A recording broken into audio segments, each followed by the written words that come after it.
Breakup. Dissolution of a unit, an organization, or a group of organizations.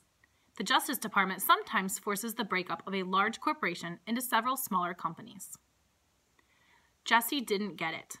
She just didn't get it. What was Evan's problem? He's been acting like a weirdo for 2 days now, and it was 2 days ago that the letter had arrived. But why would he be so upset about that letter? This is a puzzle, Jessie told herself, and I'm good at puzzles. But it was a puzzle about feelings, and Jessie knew that feelings were her weakest subject. Jessie sat in the cool darkness of the basement and thought back to Monday, the day the letter had come. Everything had been normal. She and Evan were putting together a lemonade stand in the driveway when the mailman walked up and handed Jessie a bundle of letters. Evan never bothered to look at the mail, but Jessie was always entering contests and expecting to win, so she flipped through the letters right away. Boring, boring, boring, said Jessie as each letter flashed by. Hey, something from school, addressed to Mom.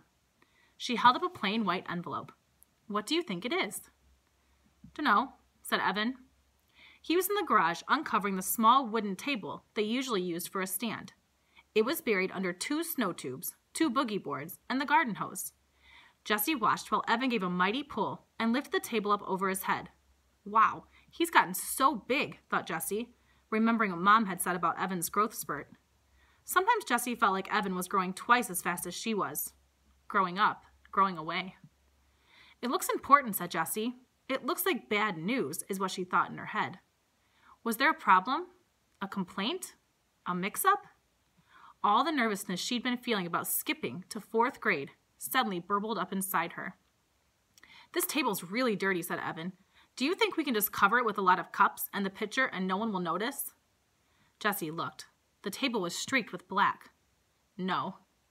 Evan groaned. I'll clean it, said Jessie. Evan had only agreed to have a lemonade stand because it was one of her favorite things to do. The least she could do for him was clean the gunk off the table. Maybe, she said, holding up the envelope again, they're postponing school. Maybe the first day isn't going to be next Tuesday. You think? That got Evan's attention. Let's ask Mom to open it, he said. Up in the humming cool of her office, Mrs. Tresky read the letter through once. Well, she said, this is a curveball. She looked right at Evan. Jessie thought her face looked worried. Evan, you and Jessie are going to be in the same class this year. You'll both have Mrs. Overton. Jessie felt relief flood her entire body. The same class? If she could have wished for one thing in the whole world, that's what she would have wished for. She would be with Evan, and Evan would make everything easier. He would introduce her to all those 4th graders. He would show them all that she was okay, not some puny 2nd grader who didn't really belong. But Evan didn't look happy. He looked angry. Why? He asked in an almost shouting voice. Mrs. Tresky scanned the letter. Well, the classes were small to start with, and now some of the 4th graders they thought would be attending aren't because they're moving or switching to private schools. So they need to combine the 2 small classes into 1 bigger class. That is so unfair, said Evan. I want a Mrs. Scobie, and I don't want... He looked at Jessie. That is so unfair. Jessie was surprised. This was great news. Why didn't Evan see that? They always had fun together at home. Now they could have fun in school too. It'll be fun, she said to Evan. It will not be fun, said Evan. School isn't fun. And then he stomped downstairs and locked himself in his room for the rest of the afternoon. They never finished the lemonade stand. And here it was, 2 days later, and Evan was still all locked up, even though he wasn't in his room. He wouldn't talk to her, and he wouldn't play with her. So Jessie went up to her room and did what she always did when she was upset or angry or sad or confused. She started reading Charlotte's Web. She had read the book about 100 times. She was at the good part, the happy part. Wilbur had just named some pig, and he was getting all kinds of attention from the Zuckermans and the whole town. But Jessie couldn't settle into that happy feeling, the one that usually came when Charlotte said, I dare say my trick will work and Wilbur's life can be saved. Instead, she kept noticing an unhappy feeling, tap, tap, tapping on her shoulder. And it wasn't the unhappy feeling that came from knowing that Charlotte was going to die on page 171. It was Evan. She couldn't stop thinking about what he had said. Jessie could only remember one other time that Evan had said, "I hate you," to her. Grandma had been over, and Evan needed help with his math homework. He'd had that frustrated, screwed-up mouth look that he sometimes got with math or spelling or writing reports. Mom called it his "he's a-gonna blow" look. But Grandma couldn't help him because it was all Greek to her. So Jessie had shown him how to do each problem. Well, she'd just sort of jumped in and done all the problems for him. That was helping, wasn't it? Grandma had called her a girl genius, but Evan had ripped up his paper in half and ran upstairs shouting, "I hate you," just before slamming his door. That was last year. Jessie rested the book on her stomach and stared at the ceiling. People were confusing. She'd rather do 100 math problems than try to figure out someone else's mixed-up feelings any day of the week. That's why she and Evan got along so well. He'd just tell her, straight out, "I'm mad at you because you ate the last Rice Krispies treat." And then she could say, "Sorry, hey, I've got some Starburst in my room. You want them?" And that would be that. Evan was a straight shooter. Not like the girls at school, the ones who had started that club. She rolled over onto her side to get away from those thoughts. Across the room, against the opposite wall, she noticed the 3 pieces of foam core her mom had bought for Jessie's Labor Day project. Every year, the Rotary Club sponsors a competition for kids to see who could come up with the best display related to the holiday. This was the first year Jessie was old enough to participate, and she had begged her mom to buy foam core and gel pens and fluorescent paper and special stickers for her display. She was determined to win the prize money, $100. But she hadn't been able to come up with a single idea that seemed good enough. So here it was, just 5 days before the competition, and the foam core was still completely blank. Jessie reached for her book. She didn't want to think about the girls at school, and she didn't want to think about the competition. She started reading again. Wilbur and Charlotte were at the fair, and Charlotte was beginning to show her age. Jessie read the words that Wilbur said to his best friend. "I'm awfully sorry to hear that you're feeling poorly, Charlotte. Perhaps if you spin a web and catch a couple of flies, you'll feel better."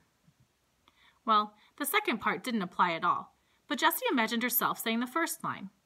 "I'm awfully sorry to hear that you're feeling poorly, Evan." It sounded about right. At least it would show him that she cared, and Jessie knew that this was important when someone was feeling upset. She decided to go downstairs and give it a try. She would do just about anything to get Evan back to the way he was before the letter. Jessie looked in the kitchen and the backyard. No Evan. She was halfway down the steps of the basement when she heard a noise coming from the garage. She opened the door and felt the full heat of the day on her skin. It was like some giant had blown his hot, stinky breath on her. In the garage, she found Evan and Scott Spencer. Weird, she thought. Evan doesn't even like Scott Spencer. They'd been on-again, off-again friends from kindergarten. But ever since Scott had purposely put Evan's bike helmet under the wheel of the Trusky's minivan so that Mrs. Trusky ran over it when she backed out, the friendship had definitely been off. Jessie looked from Evan to Scott and back again. Now she had no idea what to say. "I'm awfully sorry to hear that you're feeling poorly, Evan," didn't seem to make much sense when Evan was obviously having fun with his friend. She tried to think of something else to say. All she could come up with was, "What are you doing?" The boys were bent over a piece of cardboard. Evan was writing letters with a skinny red felt-tipped pen. The purple cooler was in the middle of the garage, and 2 plastic chairs were stacked on top of it. On the top of the chair was a brown paper bag. "Nothing," said Evan, not looking up. Jessie walked over to the boys and peered over Evan's shoulder. "Lemonade, 50 cents. She said, "You spelled lemonade wrong. It's an O, not an I." But she thought, "Oh, good, a lemonade stand, my favorite thing to do." The boys didn't say anything. Jessie saw Evan's mouth tighten up. "You want me to make the lemonade?" she asked. "Already made," said Evan. "I could decorate the sign," she said. "I'm good at drawing butterflies and flowers and things." Scott snorted. We don't want girl stuff like that on our sign." "Do you want to use my lockbox to keep the money in? It's got a tray with separate compartments for all the different coins." "Nope," said Evan, still working on the sign. "Well," she said, looking around, "I can clean the table for you." The small wooden table, still covered in black streaks, was pushed up against the bikes. "We're not using it," said Evan. "But we always use the table for a stand," said Jessie. Evan pushed his face in her direction. "We don't want it." Jessie took a couple steps back. Her insides felt runny, like a fried egg that hasn't cooked enough.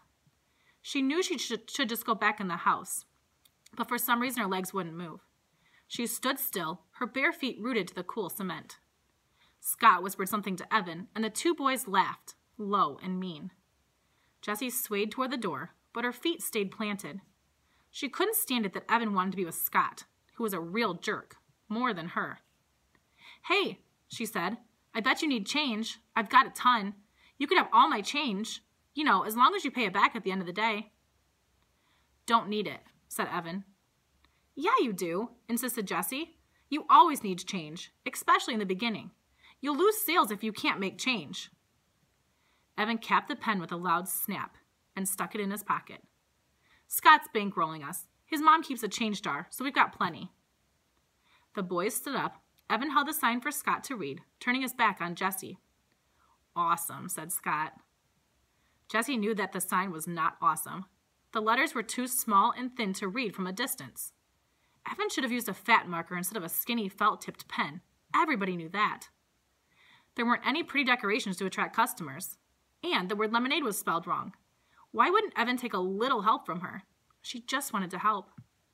Scott turned to her and said, "Are you really going to be in 4th grade this year?" Jessie's back stiffened. "Yep," she said. "Wow, that is so freaky." "Is not," she said, sticking her chin out.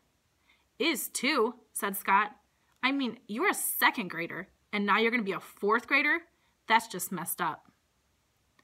Jessie looked at Evan, but he was busy taping the sign to the cooler.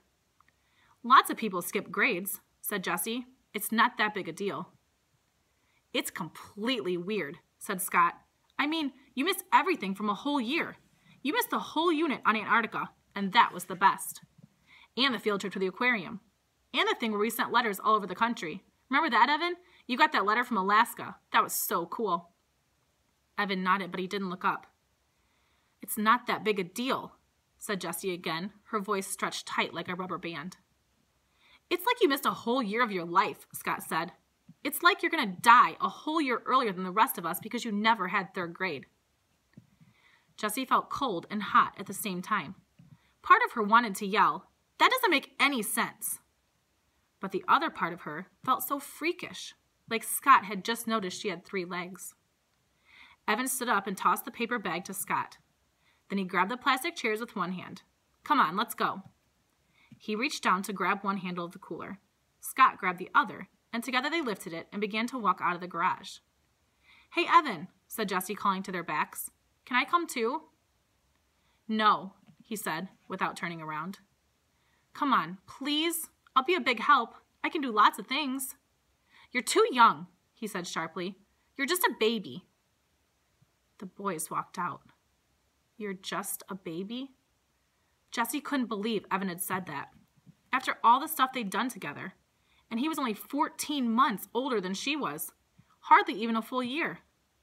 She was about to yell back something really harsh. Something stinging and full of bite, like, "Oh yeah?" When she heard Scott say to Evan, "Man, I can't believe you have to be in the same class as your little sister. If that happened to me, I'd move to South America." "Yeah, tell me about it," replied Evan, crossing the street. The words died on Jessie's lips. She watched Evan walking away, getting smaller and smaller. He was deserting her. He wasn't going to stand by her at school. He wasn't going to smooth the way for her. He was going to be on the other side, with all of them looking down on her. Telling everyone that she was too young to be part of the crowd. Telling everyone that she didn't belong. "Fine for you, Evan Tresky," she said as she marched into the house, her fist balled up at her sides. "I don't need you. I don't need you to have fun. I don't need you to run a lemonade stand. And I don't need you to make friends in the 4th grade. Halfway up the stairs, she stopped and shouted, "And I am not a baby."